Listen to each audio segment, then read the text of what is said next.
di approvvigionamento degli stupefacenti e anche il peso di Catania nel narcotraffico. Sì, c'è un'indagine che ci dà lo spaccato di quelli che sono i canali di approvvigionamento della città di Catania, di quanto si è incontrato nel campo del narcotraffico.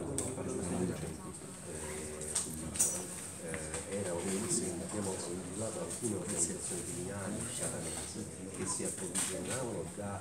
gruppi distinti di calabresi sia della piana di Tauro che della zona di Cosenza, che per noi è una novità rispetto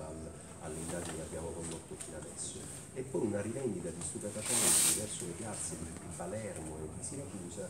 con l'individuazione appunto di un gruppo di palermitani che acquistavano stabilimento. Un'organizzazione criminale che non si faceva scrupoli anche nel sequestrare le persone per far pagare le partite di droga. Sì, questa è una caratteristica peculiare di queste organizzazioni, che è quella che include